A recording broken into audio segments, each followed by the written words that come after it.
On a quiet morning in February 2007, a young woman lay in an apartment in a working-class district of Madrid, the same apartment a future queen had once called home. 12 hours would pass before anyone found her. By the time the news reached the Spanish royal palace, it was already too late to undo what had happened, and too late to protect the family from the storm of grief and speculation that followed. Her name was Erika Ortiz. Her older sister was Letizia, then Princess of Asturias, 6 months pregnant and just 3 years away from becoming Queen of Spain. What the public saw that week was a woman crumbling under unbearable sorrow, clutching her grandfather's arm as she walked into a funeral home in the rain. What the public did not see, what almost no one outside the family truly understood, was the years of pressure that had quietly built toward that tragedy and how it would mark the beginning of a pattern that would follow Letizia for the rest of her life. A woman constantly scrutinized, endlessly judged, and repeatedly thrust into controversy, not always of her own making. This is the story of a commoner who became a queen, who broke every rule the Spanish monarchy had followed for centuries, and who has spent 2 decades fighting battles in public that most people will never have to fight at all. Some of those battles were about heartbreak, others were about rumors of betrayal whispered behind palace walls. And some, as we will see, were about something far simpler and far more uncomfortable, the question of whether Spain was ready for a queen who refused to disappear into the role expected of her. By the end of this story, you will understand why Letizia remains one of the most polarizing royal figures in modern Europe and why, even now, the controversies refuse to fade. To understand why Letizia became such a lightning rod, you first have to understand where she came from, because nothing about her path to the throne followed the script. Letizia Ortiz Roca Solano was born in Oviedo in 1972, the daughter of a journalist and a nurse, raised in a household that valued hard work over titles and bloodlines. She trained as a journalist herself, climbing the ranks of Spanish television news with a discipline that impressed colleagues and intimidated more than a few. She covered war zones. She interviewed presidents. She built a career entirely on merit in a profession that rewards sharp instincts and punishes weakness. And then, in a twist almost no one saw coming, this fiercely independent reporter from a working-class background found herself engaged to Prince Felipe, heir to one of Europe's oldest crowns. There was just one detail the palace had to quietly work around. Letizia had been married before. Her first marriage, to a former teacher, had ended in divorce years earlier, a fact that, in the rigid world of European royalty, was nothing short of explosive. Divorced commoners simply did not marry future kings. When the engagement was announced in 2003, the Spanish establishment reacted with a mixture of fascination and unease, because everyone understood that this was not a fairy tale arranged by tradition. It was a rupture with it. The wedding in May 2004 was broadcast to millions, a glittering modern spectacle inside Madrid's Gothic cathedral, and for a moment, it seemed Spain had fallen in love with its soon-to-be princess. But behind the cameras, inside the walls of the Zarzuela Palace, a quieter and far less forgiving reaction was taking shape. Letizia, by her own nature, was not someone who blended easily into ceremonial silence. She had spent her entire adult life asking hard questions, not curtsying to people who avoided them. Former staff members would later describe a new princess who pushed back against rigid royal protocol almost from day one, who made it clear she found certain traditions outdated, and who, according to insiders, unsettled the more conservative corners of palace life simply by being herself. One former royal household advisor would eventually go public with a startling claim that internal surveys were quietly conducted among palace staff to gauge how popular or unpopular members of the royal family really were behind closed doors. And Letizia, the claim suggested, did not always come out on top. For a woman who had built her entire identity on competence and control, the idea that she was being judged and found lacking by the very institution she had married into must have been a particularly bitter pill, and it was only the beginning. If the palace itself harbored quiet resentment, the Spanish press harbored something far louder. Letizia's transformation from journalist to princess made her one of the most photographed women in Europe overnight, and with that came a level of scrutiny that bordered on obsession. Every outfit was dissected. Every facial expression was analyzed for hidden meaning. Tabloids speculated relentlessly about her weight, her moods, her relationship with her in-laws, and her supposed inability to fully shed her old, independent identity. But nothing prepared her or her family for what scrutiny could ultimately cost. As Letizia's profile rose, so did the pressure on everyone connected to her, including two sisters who had never asked for any of this. Her younger sister, Erica, struggled in the shadow of a fame she had not chosen. Friends and colleagues later described a young woman crushed by constant comparison, unable to find peace in ordinary jobs because cameras and rumors followed her regardless. She sought psychiatric help. She took leave from work, hoping rest might ease the weight pressing down on her. It did not. In February 2007, Erica Ortiz was found dead in her apartment, having taken her own life after weeks of depression. Letizia, pregnant and devastated, stood before the public eye once again. This time not as a poised princess, but as a grieving sister whose private agony had become, like everything else in her life, a matter of national interest. It was a brutal reminder that the cost of her new life was not hers alone to pay, and it left a wound that would never fully close. Grief, however, does not pause a monarchy, and Letizia was given little time to recover before the next wave of scrutiny arrived. As she settled into royal life, a different kind of controversy began to simmer, one rooted not in tragedy, but in power, money, and image.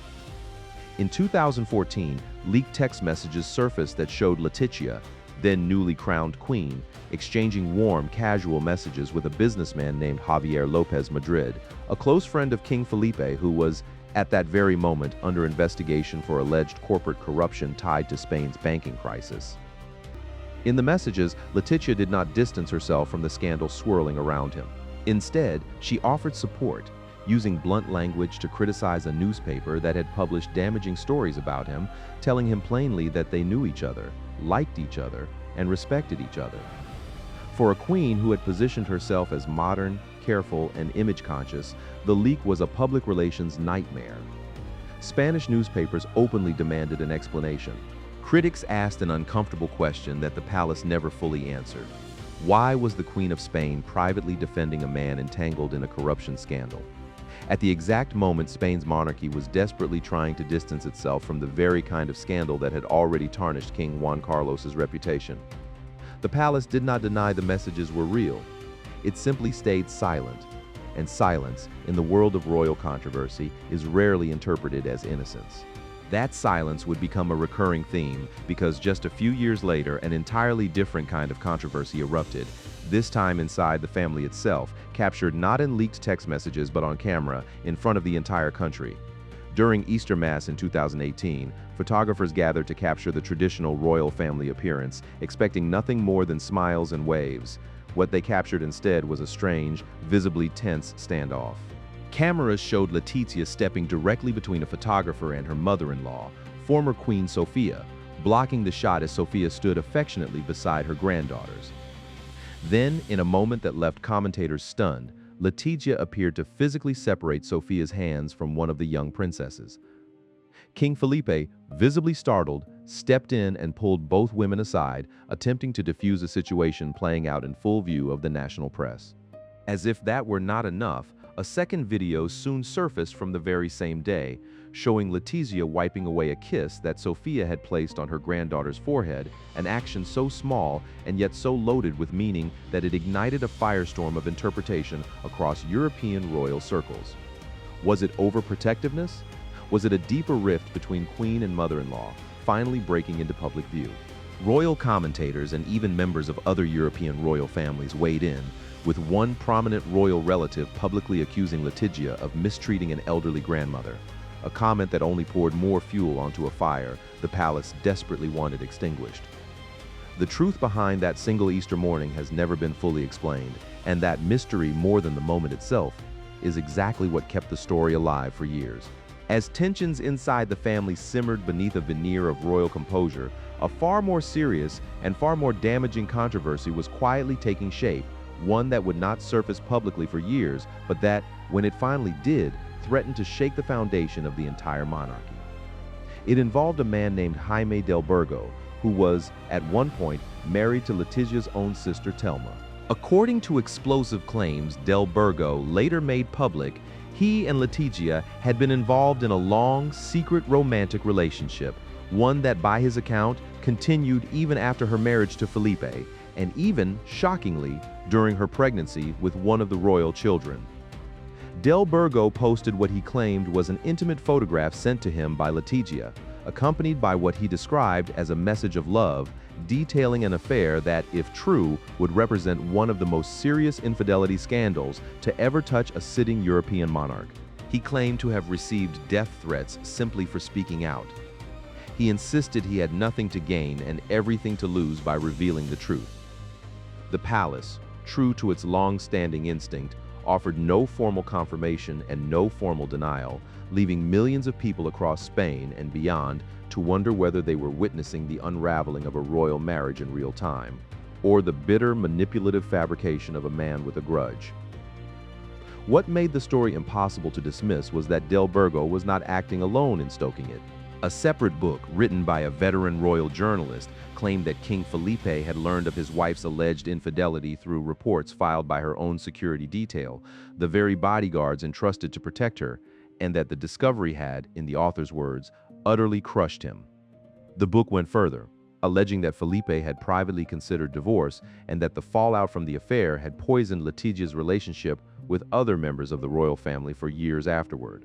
If even a fraction of these claims were accurate, it would mean Spain's modern, carefully rehabilitated monarchy had been sitting on a secret capable of triggering a genuine constitutional crisis hidden just beneath a public image of stability and quiet dignity.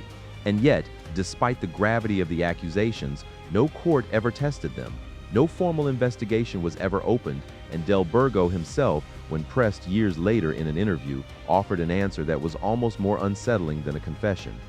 He described their connection not as an affair between lovers, but as something deeper, something he called a shared family bond built over many years. It was neither a clear denial nor a clear admission, and that ambiguity left the public exactly where the palace seemed to want them, unable to fully believe the story, yet unable to fully dismiss it either. While rumors of betrayal swirled in the background, an entirely different and far more public form of controversy was unfolding on the world stage, one that had nothing to do with private scandal and everything to do with the optics of power. In December 2024, the world watched as Notre Dame Cathedral reopened in Paris after years of painstaking restoration following its devastating fire. Presidents, prime ministers, and royals from across the globe flew in to be seen at one of the most symbolically important ceremonies in recent European history. Spain, a country with deep cultural and religious ties to the event, sent no one. Not the king, not the queen, not even a government minister, despite an official invitation having been extended. The absence did not go unnoticed. Spanish political leaders publicly criticized the decision, with one opposition figure calling it an embarrassment for the entire country, especially once it emerged that the minister who had declined the invitation, citing vague personal reasons, had reportedly been spotted enjoying a circus performance in Madrid on the very same day the cathedral reopened. For a royal couple who had spent years carefully rebuilding the monarchy's reputation after the corruption scandals of King Juan Carlos, the timing could not have been worse, raising uncomfortable questions about diplomatic judgment, national representation, and whether Spain's modern monarchy was once again losing its grip on the symbolism it depended on to survive. By this point, a clear and uncomfortable pattern had emerged across 2 decades of headlines, one that went far deeper than any single scandal. Letizia was, again and again, judged not simply for what she did, but for who she was, a divorced, middle-class journalist who had dared to marry into a centuries-old institution without ever fully surrendering her own identity to it. Critics painted her as cold, controlling, image-obsessed, even manipulative. Supporters painted her as a woman constantly punished for refusing to perform the silent, decorative role that royal women had traditionally been expected to play, a woman who insisted on having opinions, on running a tight, disciplined household, on protecting her daughters fiercely, even when that protectiveness made for uncomfortable television. The truth, as is so often the case with public figures caught between admiration and suspicion, likely lives somewhere in the tension between those 2 extremes. What cannot be disputed is the sheer volume of scrutiny she has endured, scrutiny that began the moment she stepped out of a newsroom and into a palace, and that has never fully relented since. What makes Letizia's story so compelling and so different from many other royal controversies across Europe is that she did not inherit her position through bloodline or birthright. She earned her way into one of the most rigid institutions in the world through marriage alone, carrying with her the instincts, ambitions, and independence of a woman who had built a career by asking the very questions the public now asks about her. That independence made her magnetic to a younger, more modern Spain eager to see its monarchy evolve. But it also made her a permanent target inside an institution that, for all its careful modernization, still quietly clings to obedience, hierarchy, and silence. Every controversy explored in this story, the family tensions, the leaked messages, the explosive affair allegations, the diplomatic absences, shares one common thread: a woman caught permanently between two worlds, never fully trusted by the old guard she married into, and never fully free of the public scrutiny that came with the crown she now wears.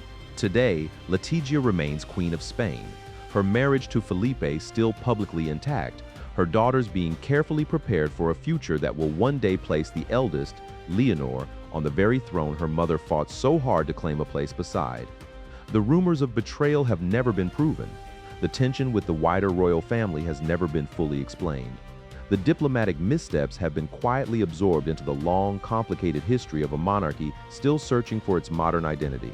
And yet, despite every controversy, despite every leaked message and tense photograph and whispered accusation, Letizia has remained standing, a woman who walked into a centuries-old institution as an outsider and refused, even under the most relentless scrutiny imaginable, to disappear. Perhaps that, more than any single scandal, is the real story here. Not the question of whether Letizia broke the rules of a monarchy built to outlast her, but the question of whether any institution built that rigidly could ever have truly contained a woman like her in the first place.